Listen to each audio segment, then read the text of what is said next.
xeex bu metti moo nar a am ci diggante France Sénégal ak Algérie ndax boy bi nga xamante ne moom mooy Adil Hamdani. Adil, il a les qualités techniques pour le gagner, sans un contre un, il est repassé côté droit, il va revenir, allez, il faut frapper Adil, le deuxième but lyonnais. Oui. Adil Hamdani, les petits gars. gone gi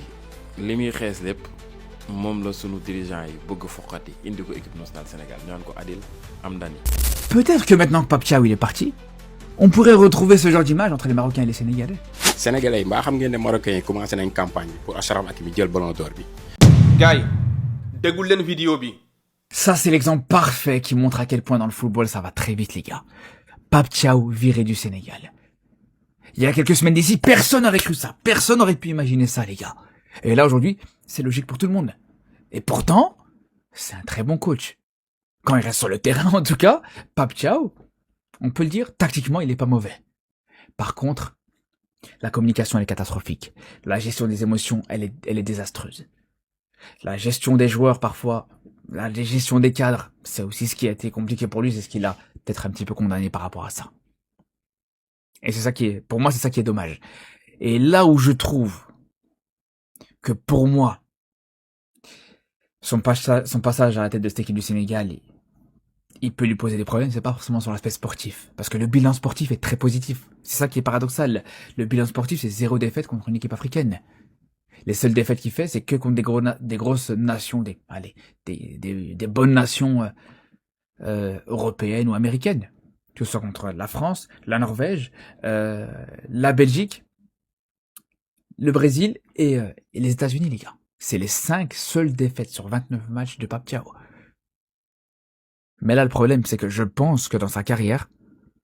quoi qu'il arrive, malheureusement, ce qui s'est passé sur la finale, ça va lui coller à la peau pendant très longtemps. Il y a beaucoup de clubs qui voudront pas forcément lui faire confiance par rapport à ça. lu dégg ngeen bu baax gars yi aimé leen vidéo bi bu baax su fekkee da ngeen am audio ba tax doo leen aimé vidéo bi teg leen ko gars yi daa am lu xew bul leen fàtte mukk ñu ngi tas te Coupe d'Afrique bi mu ngi en jeu dégg ngeen lu mu wax ci fin vidéo bi nee na benn club du nangoo jël Pape Thiaw parce que li mu def ci CAN bi nekkul loo xamante ne ni ay club wala ay équipe dinañ ko nangu ci seeni dëkk te bul leen fàtte campagne ballon d'or bi tàmbali na te sunu Ismaïla Sarr le futur ballon d'or africain moom moo nekk en jeu aimé leen vidéo bi bu baax xam naa li ma leen nekk di wax campagne bi tàmbali na gars yi waa jii ngeen dégg nii mooy Ilias gis ngeen sunu match sunu diggante ak Belgique dama romb vidéo am mu ne Pape Thiaw c'est la première fois mu def classement bu baax ci laa xam ne sa noon sëlëm na la. Pape Thiaw, c'est maintenant que tu décides de te réveiller. Depuis le début de la Coupe du Monde, j'étais derrière le Sénégal, dans tous les autres matchs. Et à chaque fois, on voyait Pape Thiaw qui te proposait des compos vraiment dégueulasses. Et là, maintenant que ça joue contre la Belgique, ça joue contre mon deuxième pays. Et là, maintenant que ça joue contre la Belgique, ça joue contre mon deuxième pays. C'est là où on voit, franchement, je vous le dis, cette compo, elle me rassure pas totalement. bu ma seetaane vidéo bi mu ne c'est la première fois Pape Thiaw def classement bu baax laa xam ne Pape Thiaw def na nga ndi maamu erreur ndax su defoon lu baax du ko mus a wax. nee na nag ginnaaw Pape Thiaw dem na Sénégal ak Maroc xanaa dinañu juboowaat déggu leen vidéo bi. Peut-être que maintenant que Pape Thiaw il est parti, on pourrait retrouver ce genre d'image entre les Marocains et les Sénégalais. Parce qu'on peut dire ce qu'on veut. Pape Thiaw, aujourd'hui, c'est le responsable numéro 1 de cette situation. On va pas se mentir, les gars. Là, aujourd'hui, c'est les Marocains, ils en veulent. La plupart des Marocains, en tout cas, ils en veulent à Pape Thiaw. Ils en veulent pas au peuple sénégalais.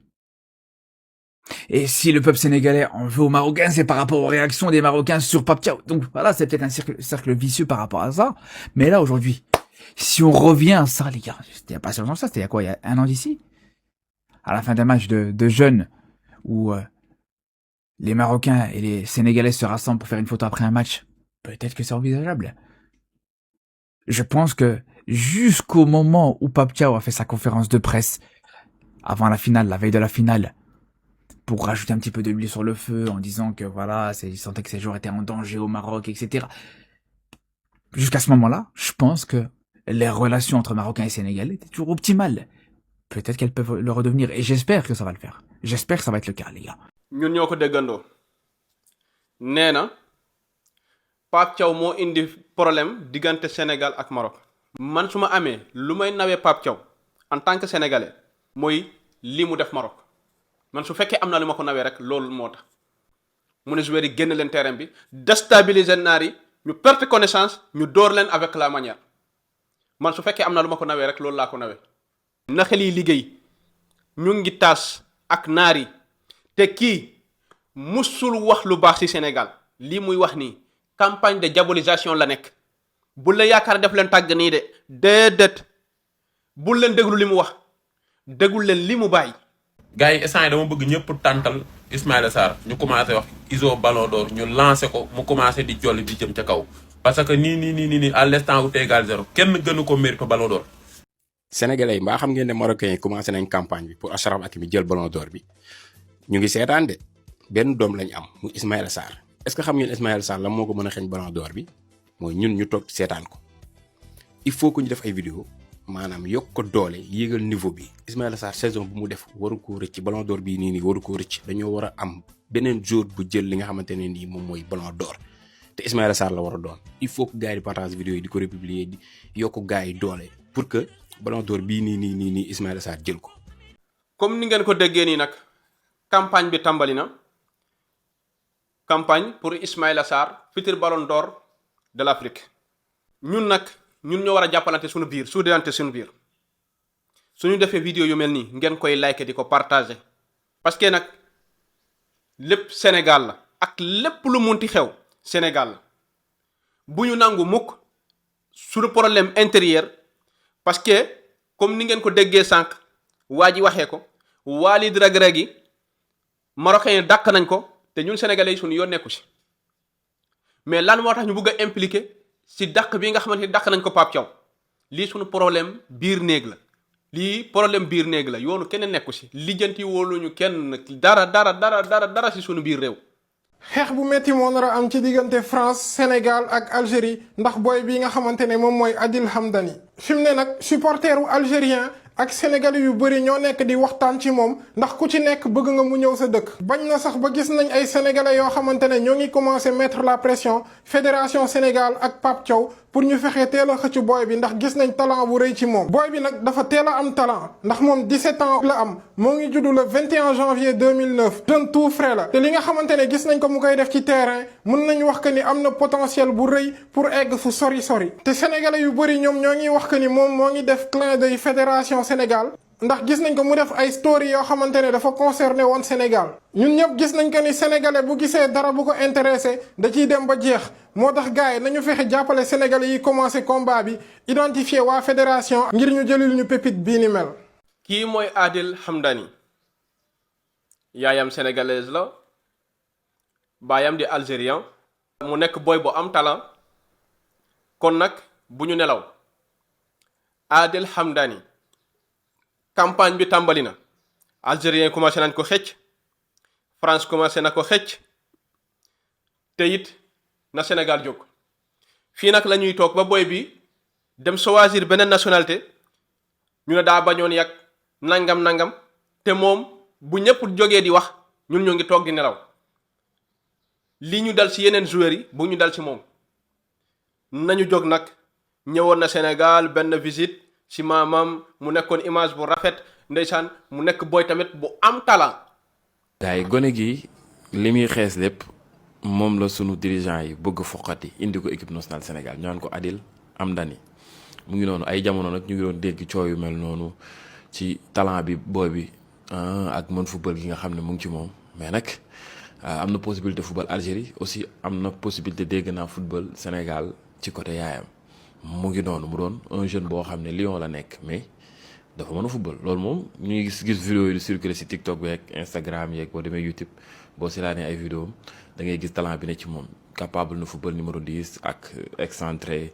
ci ligne d'attaque bi aussi tamit foo ko fa teg war na mën a illustrer il a 17 ans actuellement mu ngi évoluer di kii ñu ngi jéem a xool nun koy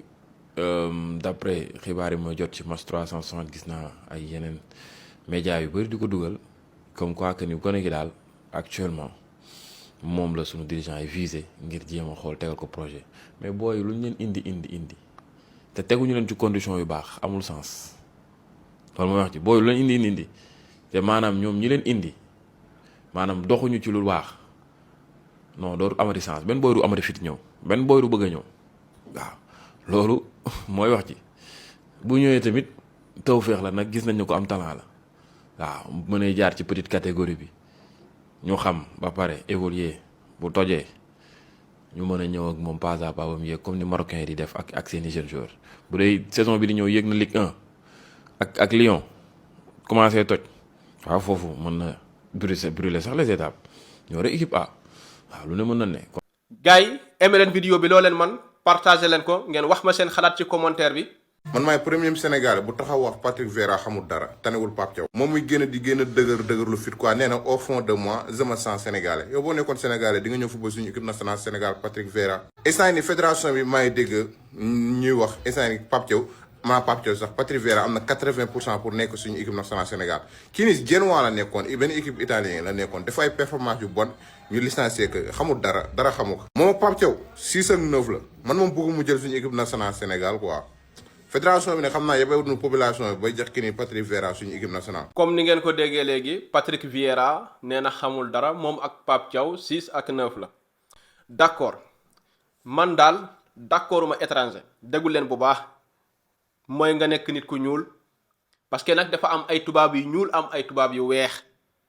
li may wax déggul leen ko bu baax d'accorduma étranger yore suñu équipe nationale man d'accorduma ko. doomi réew mi Habib Beye mu ngi fii Daaf mu ngi fii kon nag balaa ñuy dem di choisir beneen étranger nañu jël sunu doomi réew. li ci topp mooy Ablaye Sow génn na protéger boppam nag bu baax organiser nañu waa fédération sénégalaise de football organiser nañu benn campagne de manipulation bu am doole. la ñu bëgg gëmloo sénégalais yi mooy ay influenceurs ay tiktokers ay créateurs de contenu ñoo nekk di manipuler esprit sénégalais yi mais lii ñuy wax dara du ci dëgg. Je n'ai jamais participé à un niveau aussi élevé de débat pour que la vérité soit pour que la vérité éclate et que nous puissions en tirer les leçons parce que le plus fondamental ce n'est plus la Coupe du Monde, c'est les échéances à venir. Absolument. Et au mois de septembre prochain, nous allons vers les éliminatoires de la CAN. La Coupe d'Afrique arrive en 2027. Si nous passons notre temps dans des élucubrations, ou bien dans des inventions, ou bien dans des manipulations, ou bien à travers des TikTokers, à travers des influenceurs pour essayer d'instaurer dans l'opinion des choses qui n'existent que dans l'imagination de ceux qui veulent la créer, bien entendu, on sera en retard et nous risquons de replonger notre football dans une crise cyclique qu'elle a connue dans le passé. Yéen a déglu Ablaye Sow campagne de manipulation bi nga xamante ne waa fédération bi organisé nañ ko préparer seeni question jox ko ay journalistes pour ñu mun a manipuler esprit sénégalais yi Ablaye Sow sooy wër vampire déggul leen bu baax li ma nekk di wax sooy wër vampire pire jàppal Ablaye Sow mi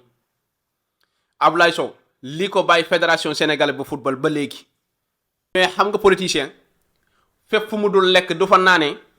wallahi du fa toog te ñii en tant que sénégalais yi weeru ñi leen nii gejj ñu wow koŋ du ñu noppaliku du ñu jógee mukk di lekk yàpp sénégalais di naan seen deret. waa fédération bi lan moo tax